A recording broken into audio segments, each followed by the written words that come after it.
जब तुम्हें ही ये चीजें, एक बात तुम सोचो, मैं इसीलिए पढ़ा रहा हूं कि मुझे ये लगता है कि मेरा एक कर्तव्य है, लेकिन आपका मुझसे भी ज्यादा कर्तव्य है। एक, मुझे इतनी मेहनत करने की जरूरत ज्यादा है, आपको ज्यादा है? आपको ज्यादा है। तो सीरियस होकर ध्यान से पढ़ो, ध्यान से। आर्टिकल्स देश की सबसे बड़ी चीज है, हाँ या ना? और मैं आपको एक जानकारी और दे दूं आज, कि जो विद्यार्थी पब्लिक सर्विस कमीशन की तैयारी करते हैं, देखो पॉलिटी सब्जेक्ट को इम्बाइब करो, अपनी आत्मा के अंदर डालो। रीजन क्या है? क्योंकि किसी भी पेपर में आप मेंस बिना पॉलिटी के पास नहीं कर सकते। बीपीएससी के एग्जाम में सबसे ज्यादा स्कोर किसका है पता आपको? पॉलिटी का। 114 नंबर की पॉलिटी और हिस्ट्री। ऐसे यूपी पीसीएस की जो बच्चे तैयारी कर रहे हैं, यूपी पीसीएस में सबसे ज्यादा स्कोर सेकंड पेपर पूरा किसका है? पॉलिटी। ऐसे आईएएस की तैयारी कर रहे हैं, सबसे ज्यादा जीएस में स्कोर पेपर किसका है? पॉलिटी। तो अगर आपने सब्जेक्ट को सही से नहीं पढ़ा तो आप किसी भी परीक्षा का मेंस पास आप कुछ ही विषय पढ़ ले, बाकी विषयों के वेटेज जो है उसके कंपेयर में कैसे कम है। तो इसीलिए इस विषय को ध्यान से पढ़ना है और ध्यान से समझना है, इम्बाइब करना है। अनुपूरक, देखो आर्टिकल 115 कहता है 3 प्रकार की मांग होती है। कितनी प्रकार की मांग? एक होती है सप्लीमेंट्री ग्रांट, सप्लीमेंट्री ग्रांट्स, एक होता है एडिशनल ग्रांट्स, एक होता है एक्सेस ग्रांट। देखो सप्लीमेंट्री क्या है? सरकार ने पैसा मांगा, सरकार ने पैसा मांगा, लेकिन सरकार का जो पैसा था वो कम पड़ गया, तो सरकार जो है और पैसे लेगी, उसे कहते हैं सप्लीमेंट्री ग्रांट। अतिरिक्त एडिशनल ग्रांट, सरकार ने पैसा मांगा पर कोई नई सेवा बढ़ गई, कोई नई सेवा बढ़ा दी, तो उसे कहेंगे एडिशनल ग्रांट। एक्सेस ग्रांट का मतलब होता है सरकार कुछ वैल्यू एडिशन करना चाहती है, तो उसके लिए सरकार ने क्या किया? एक्सेस ग्रांट ले लिया, इसे कहते हैं एक्सेस ग्रांट। एक होता है लेखा अनुदान, वोट ऑन अकाउंट, आर्टिकल 116 में दिया है। लेखा अनुदान क्या होता है? लेखा अनुदान होता है कि पहले हमारे देश में जो बजट था, वो आप सभी जानते हैं कि पहले हमारे कंट्री में बजट फरवरी के अंतिम सप्ताह में पेश होता था। कौन से सप्ताह में? अंतिम सप्ताह में पहले बजट पेश होता था, अब होता है फरवरी के प्रथम सप्ताह में। कौन से सप्ताह में? इस बार के लिए हमारे कंट्री में एक कमेटी बनी थी, आप सभी जानते होंगे। उस कमेटी ने इसकी रिकमेंडेशन भी करी थी, शंकराचार्य है। तो भाई क्या नाम था पूरा? नहीं पढ़ा आप लोगों ने? चलो, प्रथम सप्ताह में अब पेश होता है बजट, यानी अब हमारे कंट्री में बजट प्रथम सप्ताह में पेश होता है, तो अब इसकी जरूरत पड़ती नहीं है। पहले इसकी जरूरत पड़ा करती थी हमारे देश में, अब इसकी जरूरत बहुत ज्यादा हमारे देश में नहीं पड़ती है। तो ये आप कह सकते हैं, इसे कहते हैं वोट ऑन अकाउंट, लेखा अनुदान। इट इज कॉल्ड लेखा अनुदान। ग्रेट, इसे कहते हैं लेखा अनुदान। आर्टिकल 117 वित्त विधेयक के प्रावधान। What is the finance bill? Finance bill क्या है, यानी वित्त विधेयक क्या है? फाइनेंस बिल किसे कहते हैं? देखो वित्त विधेयक की जो परिभाषा है आप सभी जानते हैं, आर्टिकल 117 में वित्त विधेयक को बताया गया है। अब एक बात मैं आपको बता दूं कि एवरी फाइनेंस बिल, आपसे पूछा जाता है कि एवरी फाइनेंस बिल, हर वित्त विधेयक, every finance bill money bill होता है क्या? होता है क्या? तो आप कहेंगे नहीं, लेकिन आप उल्टा लिखेंगे, देन एवरी मनी बिल, हर मनी बिल फाइनेंस बिल है कि नहीं? अरे है कि नहीं? तो आप कह सकते हैं कि हर धन विधेयक वित्त विधेयक है, पर ये उल्टा सेक्शन में नहीं है। दिस इज वेरी सिंपल, आप इसकी जानकारी आपको हो गई, बहुत सिंपल भाषा में आप इसे कह सकते हैं। अब आती है साधारण प्रक्रिया, यानी बेसिक प्रक्रिया। साधारणतः प्रक्रिया यानी हमारे कंट्री में प्रक्रिया यानी प्रोसीजर, पार्लियामेंट के प्रोसीजर जो दिए गए वो आर्टिकल 118 में दिए गए। जैसे ज्वाइंट सिटिंग के प्रोसीजर 118 आर्टिकल में दे रखा है कि ज्वाइंट सिटिंग कौन करेगा, उसकी अध्यक्षता लोकसभा स्पीकर करेगा। अगर लोकसभा स्पीकर नहीं होगा तो लोकसभा का डिप्टी स्पीकर करेगा। अगर हाँ या ना, अगर डिप्टी स्पीकर नहीं होगा तो राज्यसभा का वाइस चेयरमैन करेगा। कभी उपराष्ट्रपति करे नहीं करता, कौन करेगा? Vice chairman. और उसके बाद कोई senior most member of Lok Sabha. Article 119 में वित्तीय कार्यों की प्रक्रिया बताया गया है कि फाइनेंशियल प्रोसीजर हमारे कंट्री में कैसे रेगुलेट होंगे, उसके कानून कैसे बनेंगे। तो ये आपके लिए बहुत काम का नहीं है। 120 में संसद की भाषा है। संसद की भाषा आपको पता है इंग्लिश भी हो सकती है और हिंदी भी। और आप सदन के अध्यक्ष से अनुमति लेके किसी भी अपनी प्राथमिक लोकल भाषा में बोल सकते। इसे कहते हैं लैंग्वेज ऑफ द पार्लियामेंट, संसद की भाषा, संसद की भाषा। चलिए इसके बाद आता आर्टिकल 121, संसद में चर्चा पर रोक, डिस्कशन इन द पार्लियामेंट। देखो संसद में जो चर्चा होती है उसके खिलाफ किसी कोई कोर्ट में नहीं जा सकता, यानी कोई न्यायालय जो है वो संसद की चर्चा के खिलाफ किसी प्रकार की कोई इंक्वायरी या कोई केस रजिस्टर नहीं हो सकता। संसद की चर्चा संसद के अंदर ही रहती है, उसके खिलाफ कोई कोर्ट में नहीं जा सकता। तो इसको आप आर्टिकल 105 से रिलेट करके पढ़ सकते हो, ये इम्यूनिटीज के अंदर ही आता है। अरे हाँ या ना। 122 कहता है न्यायालय द्वारा संसद कार्यवाही की जांच नहीं। 122 कहता है कि जो पार्लियामेंट के अंदर जो प्रोसीडिंग हुई है, यानी संसद की जो कार्यवाही है, उसकी कभी जांच नहीं करेगा कोर्ट, यानी कैसे जांच हुई है, क्या हुआ है, इसकी कभी जांच कोर्ट नहीं करेगा। ये सिंपल भाषा में कि न्यायालय कभी पार्लियामेंट की प्रोसीडिंग की जांच नहीं कर सकता कि पार्लियामेंट की प्रोसीडिंग कैसे हो रही है। अध्याय 3 राष्ट्रपति की विधायी शक्ति और लास्ट है आर्टिकल 123 ऑर्डिनेंस। क्या कहते हैं इसे? देखो अध्यादेश कब पारित होता है, कब पेश होता है, आप सभी जानते हैं, जब सदन की कार्यवाही ना चल रही हो। सदन की कार्यवाही अधिकतम कितने महीने के लिए? 6 महीने। अधिकतम कितना महीना? 6 महीना के लिए अधिकतम अध्यादेश ऑर्डिनेंस जारी किया जा सकता है। अभी ऑर्डिनेंस भी जुडिशियल रिव्यू की परिभाषा के अंतर्गत आता है।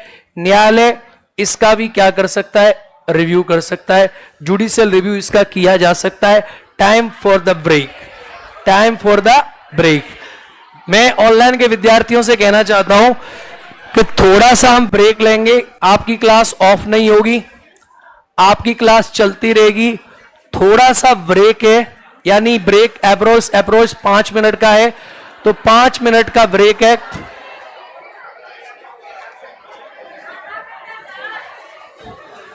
नहीं, क्लास ऑनलाइन चल रही है तो सिर्फ 5 मिनट का ब्रेक है। कितनी मिनट का?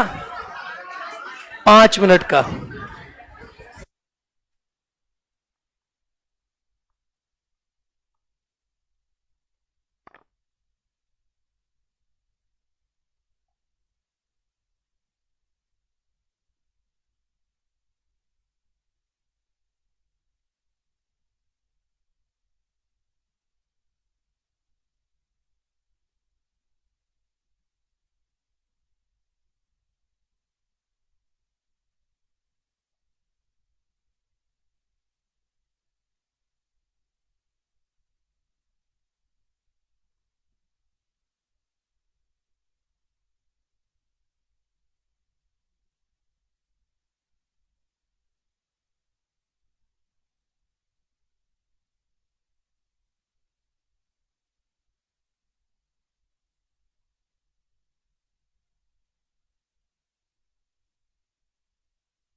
Let's start the new topic.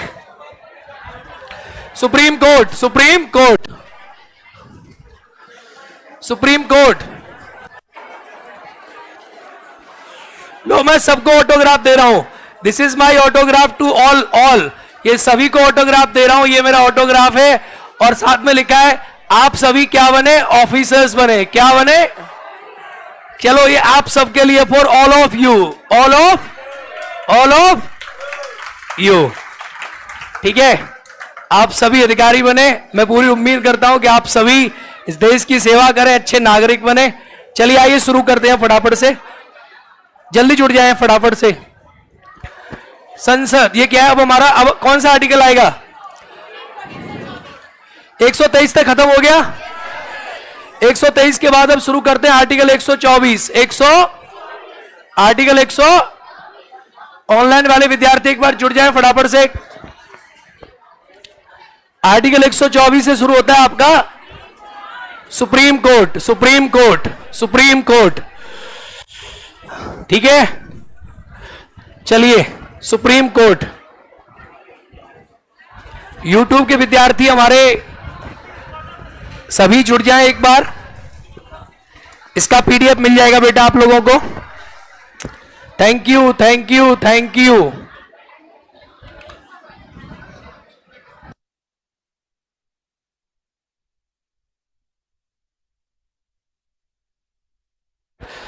चलिए, बहुत बढ़िया, welcome to all of you. आइए शुरू करते हैं आर्टिकल 124। आर्टिकल 100, देखो आर्टिकल 124 सुप्रीम कोर्ट की स्थापना के बारे में बोलता है। किसके बारे में? Establishment of supreme court. Bharat में एक सर्वोच्च न्यायालय होगा, उसकी स्थापना होगी, सुप्रीम कोर्ट ऑफ इंडिया की स्थापना, उसके बारे में बोलता है आर्टिकल 124, सुप्रीम कोर्ट की स्थापना और उसका गठन। तो हमारे देश में सुप्रीम कोर्ट का स्थापना कौन से आर्टिकल में? 124 में सुप्रीम कोर्ट की स्थापना बताई गई है कि सुप्रीम कोर्ट की स्थापना हमारे संविधान में होगी। 125 आर्टिकल में सर्वोच्च न्यायालय के न्यायाधीशों का वेतन भत्ता है। क्या है? वेतन भत्ता। आप जानते हैं कि हमारे सुप्रीम कोर्ट में जजों की संख्या की मैं बात करूं, अगर इसमें आपको पता होगी तो वर्तमान में कितने? 33 प्लस और वेतन भत्ता जो है आपको पता है सुप्रीम कोर्ट के मुख्य न्यायाधीश का वेतन है 2,80,000, 2 लाख, और अन्य का वेतन है 2.5 लाख। कितना है? 2.5 लाख। ऑनलाइन वाले विद्यार्थी एक बार अच्छे तरीका से जुड़ जाएं, सभी यूट्यूब वाले भी जुड़ जाएं, ठीक है। यूट्यूब पे अपना माहौल कम नहीं होना चाहिए, बड़ा रहना चाहिए, ठीक है। चलिए, आर्टिकल 126। अब एक कार्यवाहक एक्टिंग सीजीआई किसके बारे में बात करता है? एक्टिंग सीजीआई किसके बारे में बात करता है? एक्टिंग सीजीआई के बारे में।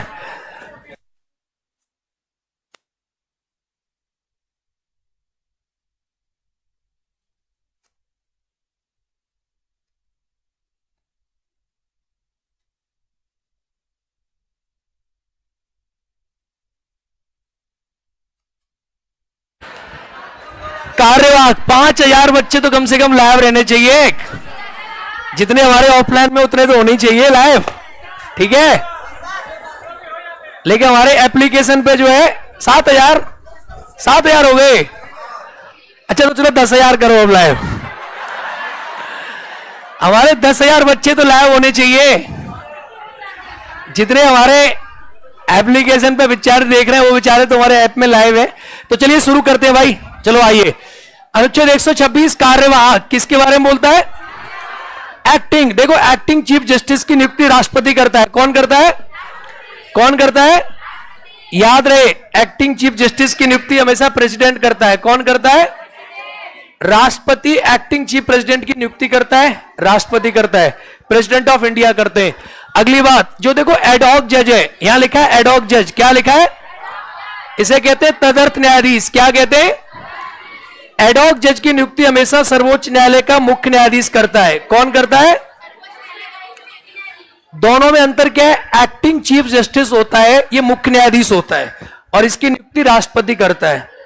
और ये वाला जो है ये कोई जज होता है जब कोरम कंप्लीट नहीं है, इसकी नियुक्ति करता है सुप्रीम कोर्ट का मुख्य न्यायाधीश राष्ट्रपति से सलाह करके, ठीक है। आर्टिकल 128 सेवानिवृत्त रिटायर्ड जज। तो रिटायर्ड जज जो है आपको पता होगी, इनकी नियुक्ति भी हमारा सीजीआई करता है। कोई जज रिटायर हो गया उसको दोबारा से सेवा में ले लेते हैं, ठीक है। एक कोर्ट है, supreme court is a court of record. Article 129 कहता है कि सुप्रीम कोर्ट के जितने फैसले आएंगे वो सारे रिकॉर्ड में रखे जाएंगे। किस में रखे जाएंगे?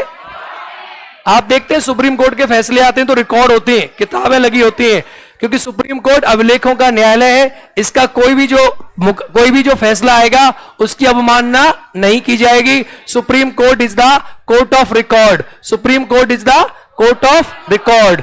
अगला हेडिंग, उच्चतम न्यायालय का स्थान। देखो सुप्रीम कोर्ट का जो स्थान है वो आप जानते हैं दिल्ली में है, और आपको पता है सुप्रीम कोर्ट अपना स्थान कहीं और भी ले सकता है, कर सकता है, लेकिन अभी सिर्फ इसका स्थान कहां स्थित है? दिल्ली में।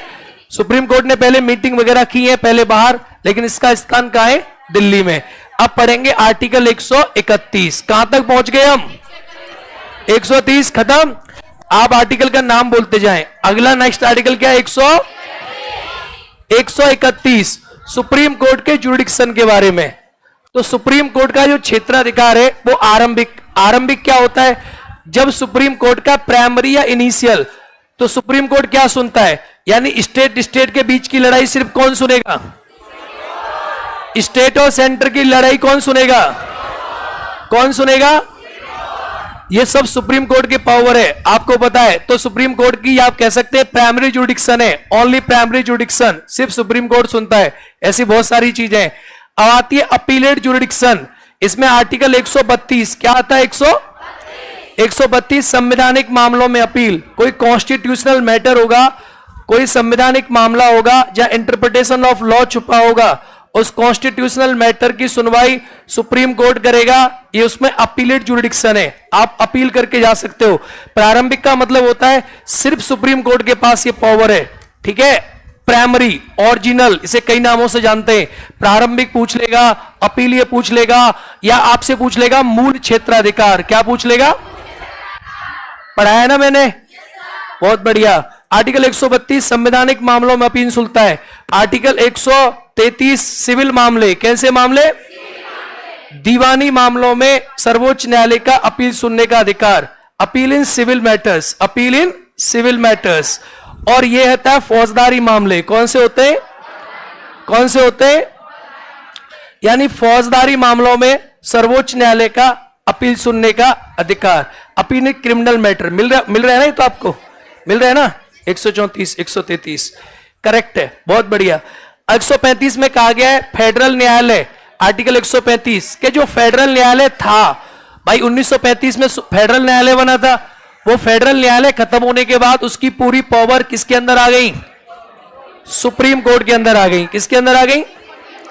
तो ये कोई बहुत इंपॉर्टेंट आर्टिकल नहीं है। अगला आता है 136 स्पेशल लीव पिटीशन, ठीक है। Special leave petition supreme court के अंदर जो है आर्टिकल 136 में जा सकते हो, जुडिशरी के लिए काम आता है। स्पेशल लीव पिटीशन आपने पढ़ी भी होगी, SLP। चलिए, यहां पर दर्द होने लग गया गर्दन में। आर्टिकल 137 सुप्रीम कोर्ट को पावर है कि सुप्रीम कोर्ट अपने रिवीजन्स का रिव्यू कर सकता है। क्या कर सकता है? सुप्रीम कोर्ट अपने न्यायों का पुनरावलोकन कर सकता है। अपने जो निर्णय थे, जैसे फॉर एग्जांपल सुप्रीम कोर्ट ने आपने देखा शंकरी प्रसाद का रिव्यू किया। सुप्रीम कोर्ट ने प्रस्तावना में आपने देखा बेरूवारी का रिव्यू किया, तो बेरूवारी केस का रिव्यू करके अपने ऑर्डर को चेंज भी कर दिया। आपको पता है केस बनंदा भारती में या गोलकनाथ में भी आपने देखा सारी चीजें। तो सुप्रीम कोर्ट अपने ऑर्डर को रिव्यू कर सकता है, उसके पास पूरी पावर है। आर्टिकल 138 सुप्रीम कोर्ट की अधिकारिता शक्ति। पावर ऑफ सुप्रीम कोर्ट अगर कोई बढ़ानी है, सुप्रीम कोर्ट की अधिकारिता क्षेत्र का विस्तार करना है तो किया जा सकता है। उसके बारे में आर्टिकल 138 जो है ये कहता है कि उसके क्षेत्र का एक्सटेंशन कर सकते हो कि सुप्रीम कोर्ट कहां तक के मामलों में अपनी चीजें बढ़ा सकता है। आप ये कह सकते हैं बड़े सिंपल तरीका से। 138 ये कहता है। 139 कहता है कि सुप्रीम कोर्ट जो रिट निकालने की पावर है ना, जो आर्टिकल पढ़ते हो कि सुप्रीम कोर्ट की रिट जारी करने की शक्ति है। सुप्रीम कोर्ट 5 प्रकार की रिट जारी करता है। तो 139 बी को आप 32(2) के साथ जोड़ के पढ़ते हो। आपने 32(2) में पढ़ाना पड़ा, अभी पढ़ाना पड़ा। सुप्रीम कोर्ट कितने प्रकार की रिट? तो 32(2) को किससे जोड़ोगे?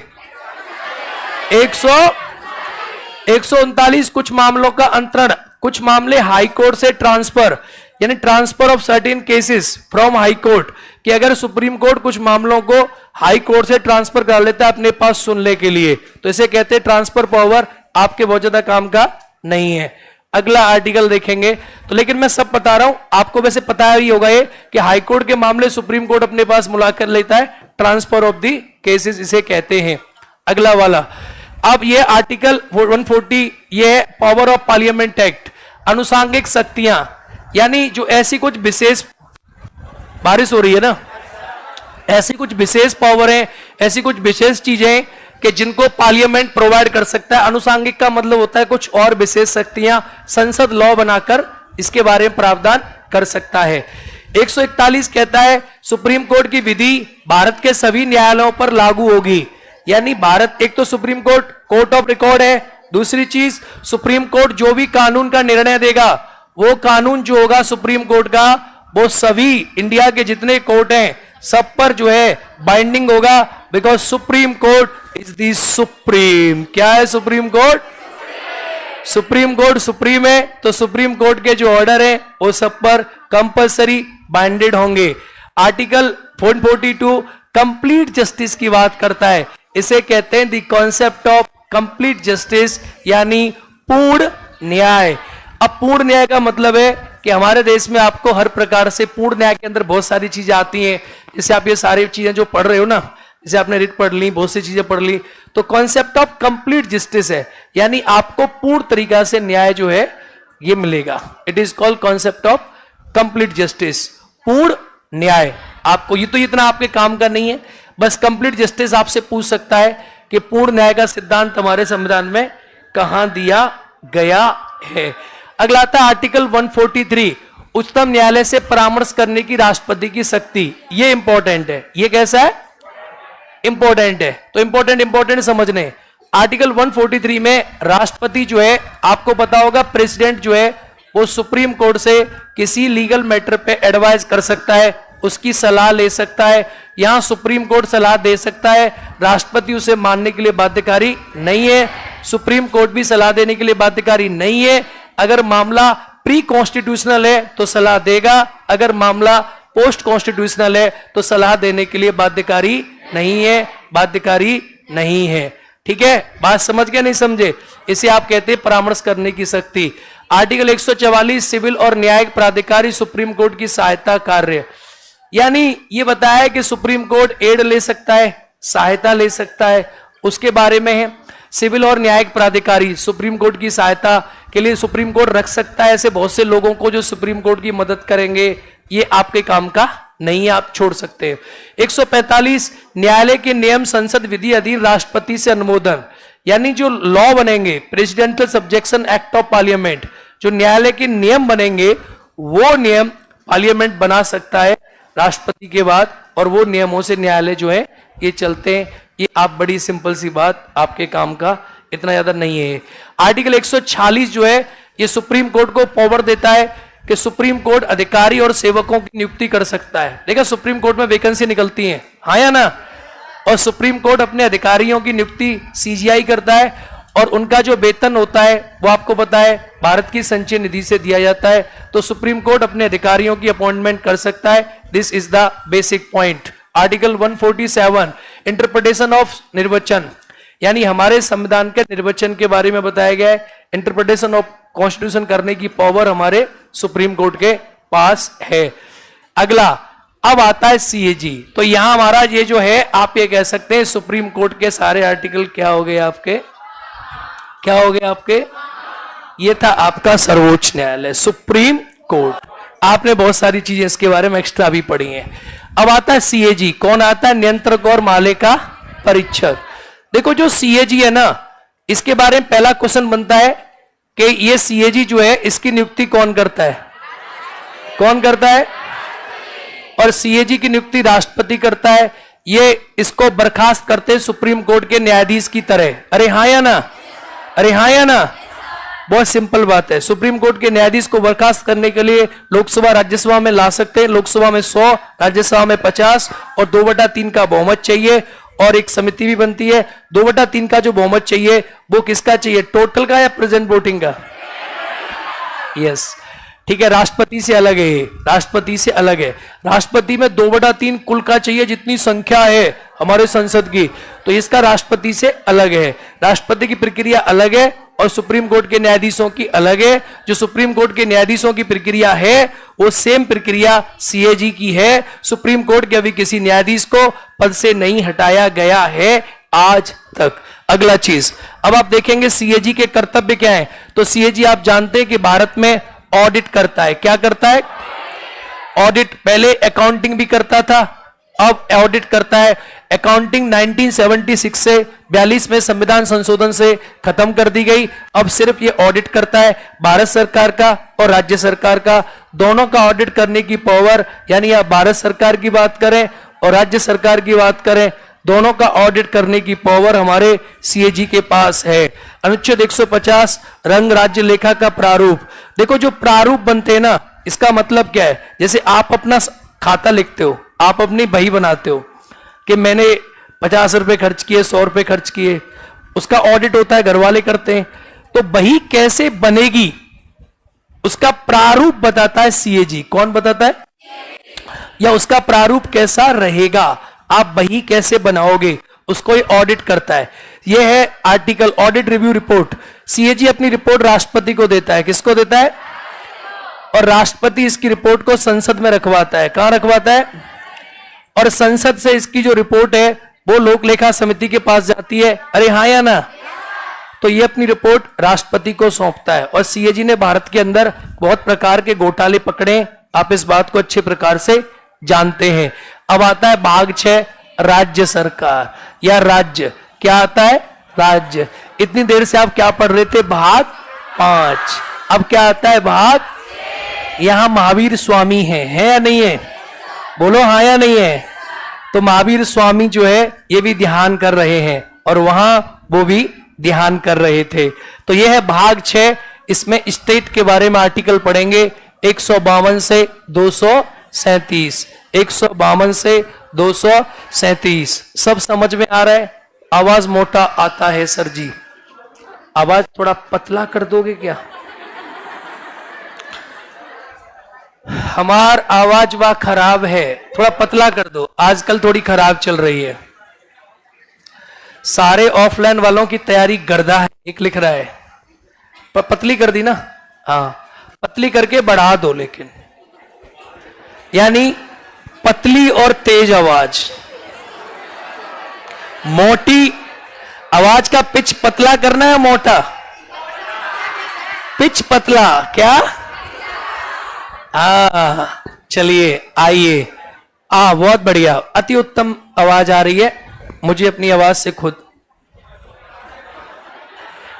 अध्याय 152 देखो, यहां से पढ़ेंगे राज्य के बारे में। आर्टिकल है भाग 6 में। भाग 6 में अब भाग 6 देखोगे, कितने सुंदर सुंदर चित्र बना रखे ना, हाँ या ना? अभी बताओ भाग 6 तक आए, कितना लंबा आर्टिकल पढ़े हैं अभी।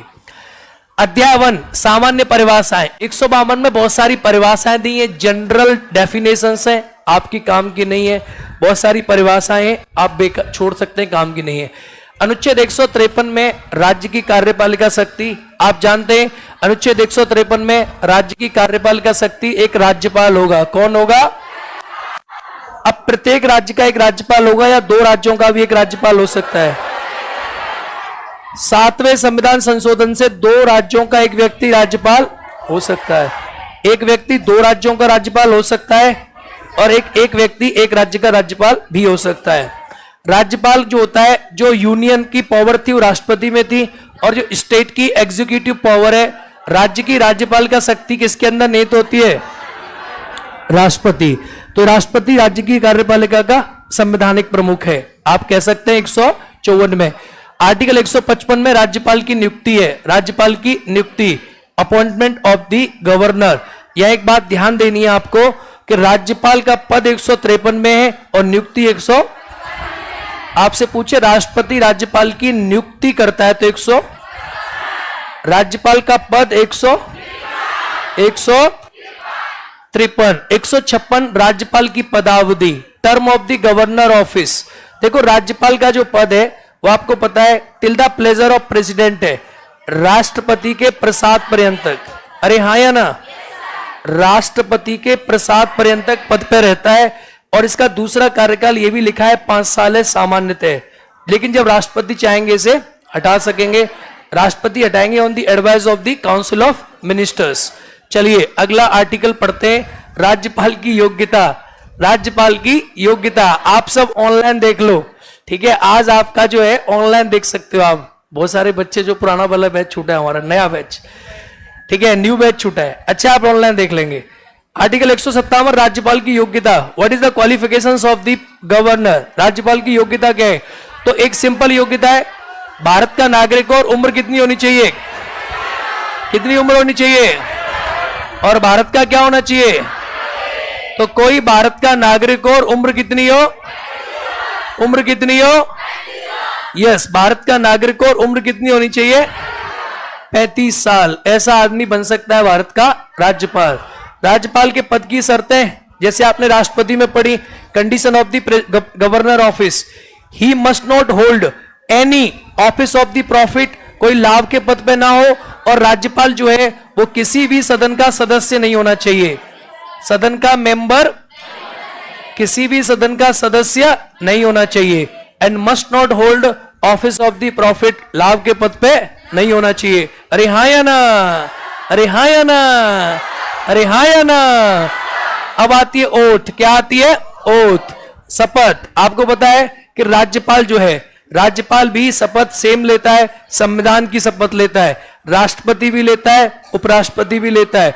इसको शपथ दिलाता है राज्य का उच्च न्यायालय का मुख्य न्यायाधीश, उच्च न्यायालय का यानी हाई कोर्ट का मुख्य न्यायाधीश, हाई कोर्ट का चीफ जस्टिस। यहां राष्ट्रपति नहीं होगा, बहुत सारे बच्चे गलती करते हैं, राष्ट्रपति, यहां राष्ट्रपति नहीं होगा, हाई कोर्ट का सीजे। बहुत बढ़िया। 160 में लिखा है आकस्मिकता में राज्यपाल के कर्तव्यों का निर्वहन, discharge the function of the governor in emergencies, यानी अगर आकस्मिकता होगी तो राज्यपाल के कर्तव्यों का निर्वहन करने के लिए आपको पता है अतिशीघ्र चुनाव हो जाए, अतिशीघ्र नियुक्त किया जाता है किसी को, बड़ी सिंपल सी बात है। राज्यपाल जो है आप ये कह सकते हैं राज्यपाल को क्षमादान की पावर मोस्ट इंपॉर्टेंट आर्टिकल है। कैसा है? जैसे आर्टिकल 72 राष्ट्रपति का, 161 किसका है? राज्यपाल के पास क्षमादान की शक्ति है। क्षमादान की शक्ति क्या कहती है? राज्यपाल किसी को भी मृत्यु दंड को छोड़कर और सैन्य न्यायालय को छोड़कर, आर्मी को छोड़कर और मृत्यु दंड को, राज्य के क्षेत्र में, राष्ट्रपति पूरे भारत में, और ये किस क्षेत्र में? Area of the state. कौन सा एरिया? मैं किसी को भी सजा के लिए बात करता है। राज्य की कार्यपालिका शक्ति का विस्तार, एक्सटेंशन ऑफ एग्जीक्यूटिव और पावर, तो राज्य की कार्यपालिका शक्ति जो राज्य का क्षेत्र होगा वहीं रहेगी। अरे हाँ या ना? जैसे बिहार की कार्यपालिका शक्ति सिर्फ बिहार में रहेगी या यूपी में भी रहेगी? और यूपी की कहां रहेगी? राजस्थान की। तो ये वहीं रहेंगी कार्यपालिका शक्तियां जो है, ये आप कह सकते हो। बड़ी सिंपल बात है, बड़ी सिंपल बात आप कह सकते हो। 163 में सहायता सलाहित मंत्रिपरिषद। अब आता है राज्य का मंत्रिपरिषद। 163 आर्टिकल आ गया, ठीक है। ये कहता है कि council of the ministers of the, देखो जो राज्यपाल है, जैसे आपने राष्ट्रपति पढ़ा, तो राष्ट्रपति की सलाह सहायता के लिए मंत्रिपरिषद था, ऐसे राज्यपाल की सलाह सहायता के लिए काउंसिल ऑफ मिनिस्टर है, council of minister for the assistance of governor, ठीक है, aid and advice of the governor. तो राज्यपाल की सलाह और सहायता के लिए एक मंत्रिपरिषद है जो राज्य का, आर्टिकल 163 में इसके बारे में लिखा हुआ है। 164 में लिखा हुआ है कि भाई मंत्रियों की नियुक्ति राज्यपाल करेगा, सीधी बात है, और मुख्यमंत्री की नियुक्ति भी राज्यपाल करेगा, सीधी बात है। मुख्यमंत्री की सलाह से मंत्रियों की नियुक्ति राज्यपाल करेगा, ये बहुत सिंपल बात है। यहां पर एक विशेष पॉइंट लिखा है 164 आर्टिकल में, यहां लिखा है कि जो मंत्री बनेंगे, जो मिनिस्टर्स बनेंगे, मैंने आपको लिखाया होगा कि हमारे कुछ राज्य हैं जिन राज्यों में अनुसूचित जनजाति के कल्याण के लिए कुछ वेलफेयर मंत्री भी बनाने पड़ेंगे, जैसे फॉर एग्जांपल छत्तीसगढ़, झारखंड, मध्य प्रदेश, उड़ीसा। कितने राज्य हैं? आपसे पूछ सकता है किन राज्यों में जनजाति मंत्री का प्रावधान है? छत्तीसगढ़, इसमें पहले बिहार था, लेकिन बिहार जो है हट गया, जब से क्या बन गया? झारखंड, मध्य प्रदेश भी हटना चाहिए था लेकिन मध्य प्रदेश नहीं हटा और मध्य प्रदेश और छत्तीसगढ़ इसके अंदर दोनों है। तो यहां जनजातीय मंत्री हैं 164 में।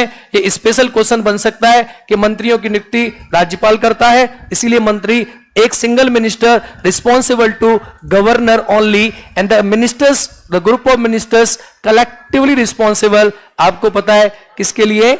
हमारे जैसे यहां विधानसभा के लिए और वहां हमारे लोकसभा के लिए। संघ में लोकसभा और राज्यों में क्या होगी आपकी? विधानसभा। ठीक है, बहुत बढ़िया।